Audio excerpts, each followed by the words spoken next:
Hello there, and welcome back. I have no idea if anybody is watching these, but I have to say it's been very interesting learning how to use the video editor and thinking about what things I learned in my career that would be of any use to another teacher. So now we're going to be getting into some things that I'm probably going to be able to offend people with, which is certainly not my intention. Today, I'd like to talk to you about parents. Parents are a very natural group of people for you to meet and interact with as a teacher. And my dear old dad, John Lowell McCollum, used to say that he appreciated PTA because it gave teachers a chance to see what their students were dealing with at home, and maybe they would learn a little sympathy. I certainly had that feeling. Parents presented a number of different problems for me. When I first started teaching, I was pretty young, and the people who came in to visit with me about their children were the age of my parents, which always felt pretty intimidating.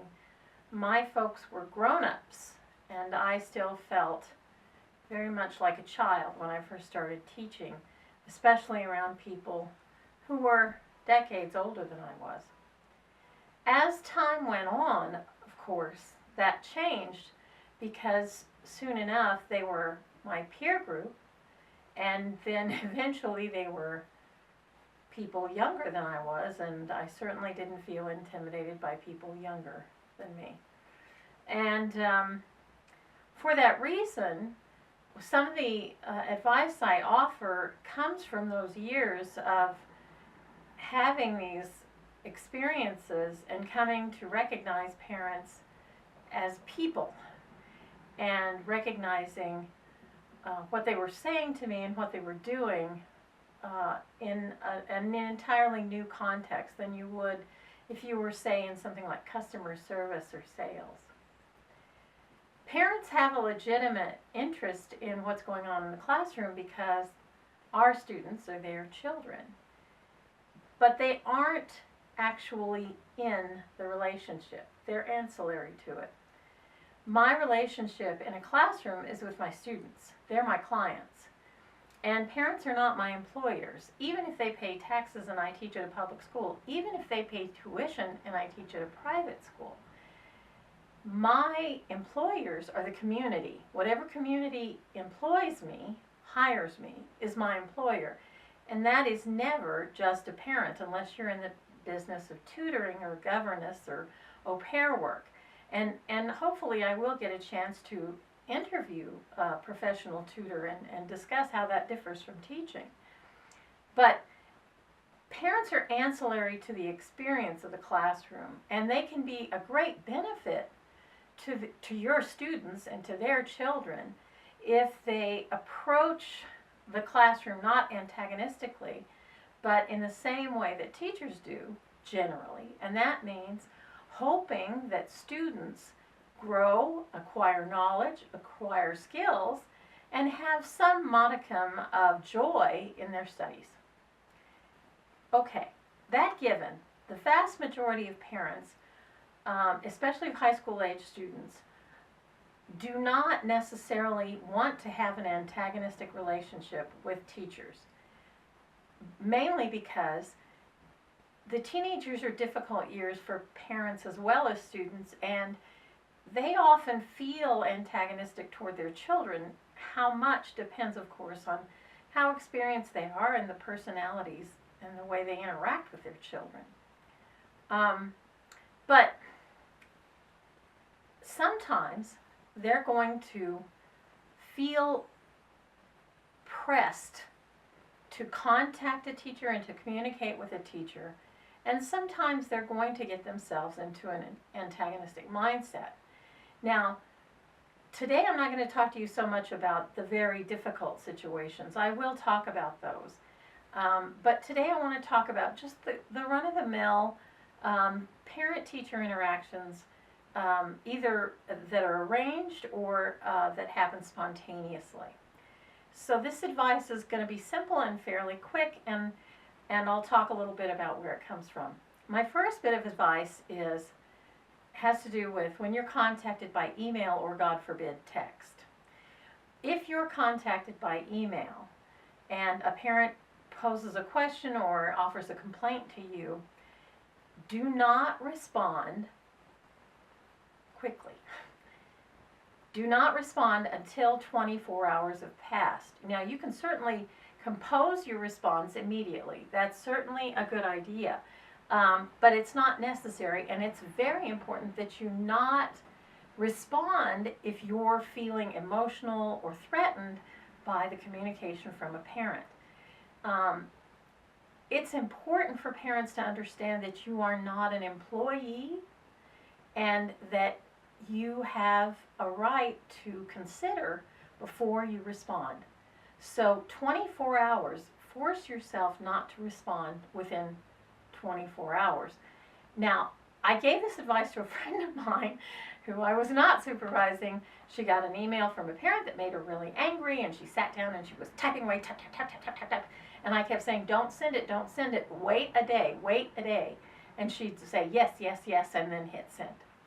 And of course, that would lead to a big blow up. And that's the main reason why I say wait 24 hours.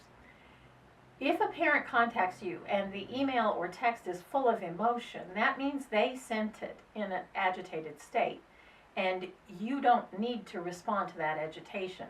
You know that in the classroom, when a child gets agitated, you should not be agitated in return. You are in the position of remaining calm. And this is certainly true when you communicate to parents. You need to remain calm. So that's the first thing. If they say something that offends you or makes you upset, do not respond immediately. Second, do not respond extensively. It is one thing to talk to someone. It's another thing entirely to write something down and make it part of a permanent record of your interaction. Never apologize. Never go into great detail. Never express sympathy. Simply state your reasons for what you did, whatever they're complaining about, and make it as brief as you can. Not terse, but brief. The more brief your comments, the less trouble you're going to have as a result of them. It is not necessary for you to go into a long theoretical discussion of best practices in pedagogy. Not necessary. It's not necessary for you to rationalize your subject area or what you know. Not necessary. Simply state what you did. And if you're not clear about what the complaint is really about, say, I'm not sure I understand. I think we should visit or meet over this. So that's the first thing. The second thing is meeting with parents and talking with parents is slightly different. Whereas in writing you should be brief, when you meet with them, you should prepare to spend as long as it takes. Now that may seem counter to what I've been advising about honor the precious commodity of time. It has that feeling, but it's not meant to be. The thing is, you should still be brief as you can, but let them get it all out. If you're in a meeting with the principal and the student and a counselor and you, which is pretty common in public schools, and I think as uncomfortable as they can be, I think they actually can be helpful to bring all those people together and meet. The less you talk and the more they talk, the better off it's going to all turn out, because the truth is, generally speaking, any correction a teacher makes that upsets a child is really about applying the rules fairly to everyone. And the reality is, that's what most people want. Most people want the rules to apply fairly to everyone. Now, what happens sometimes is parents, because they love their children so much, they think, well, don't punish my baby the same way. My baby is more delicate. My baby needs more coddling. But it's simply not true. Young adults, which is what you're dealing with in a high school situation, but even mature children, older children, junior high, and upper levels of elementary, they're old enough to start learning that the rules should apply to everyone equally. If they've been treated unjustly, then they should be able to express that. And you should be able to look on it and see, okay, if I was unjust, then I should apologize and I should revise my method. But generally speaking, teachers aren't being unjust. They're either not informed or they've touched a nerve that they didn't realize was a nerve. So it's important to let parents and students talk as much as possible when you meet with them. Because if they talk as much as possible, eventually they're probably going to get around to saying just that. My child should follow the rules the same way everybody else should follow the rules. And there's going to be times when they want to bring in other children or other situations, but that's not the issue.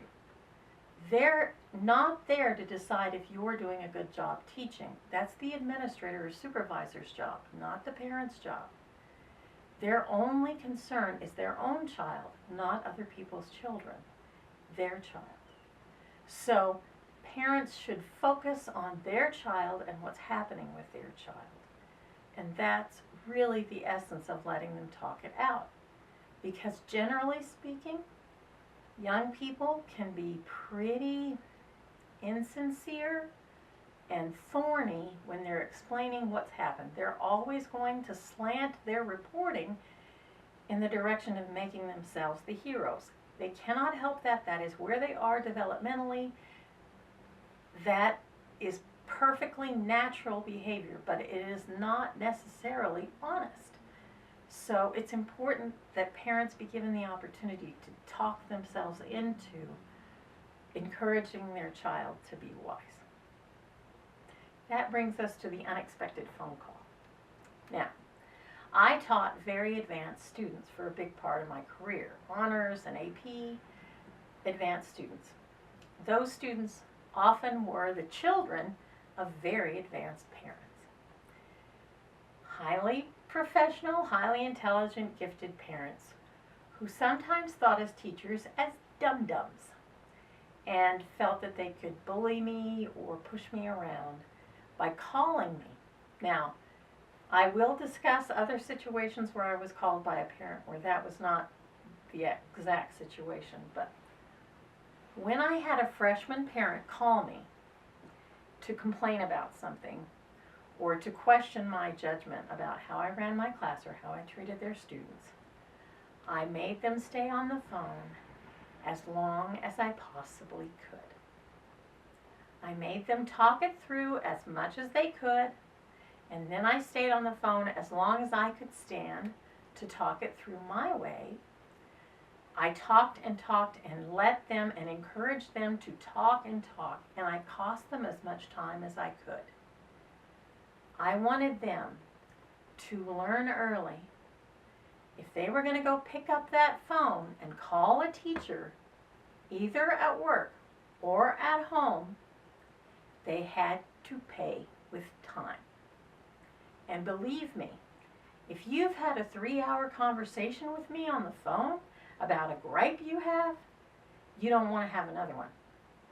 You will think many times before you will pick up that phone again. And that's what I want high school parents to learn. You can complain all you want, but it's going to cost you. That's important because the truth is some people have been encouraged to be assertive and even bullying with teachers. They shouldn't be. They should be respectful and kind, just the way they would be with anyone else that they considered an equal.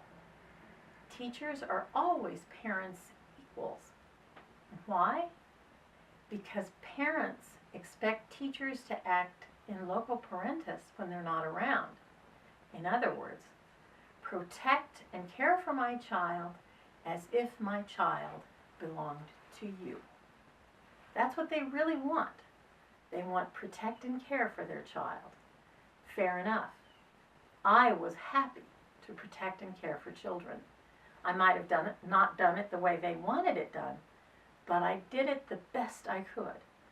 And generally speaking, many parents eventually forgave me for being a big pain in their behind, because in the end, I wasn't the pain, and their relationship with me was only ancillary. Even their child's relationship with me was only temporary.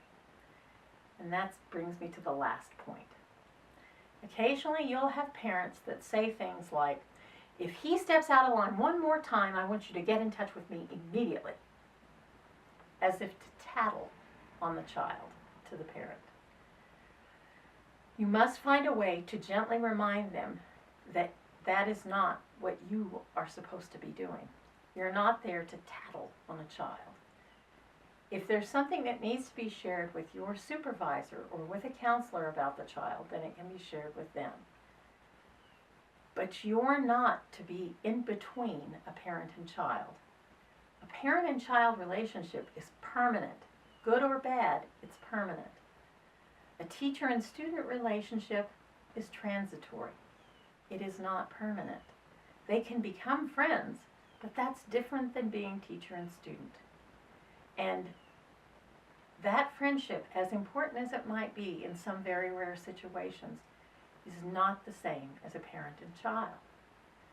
So, if a parent wants you to tattle on a child to them, try to find a way to gently remind them that it's not practicable for you.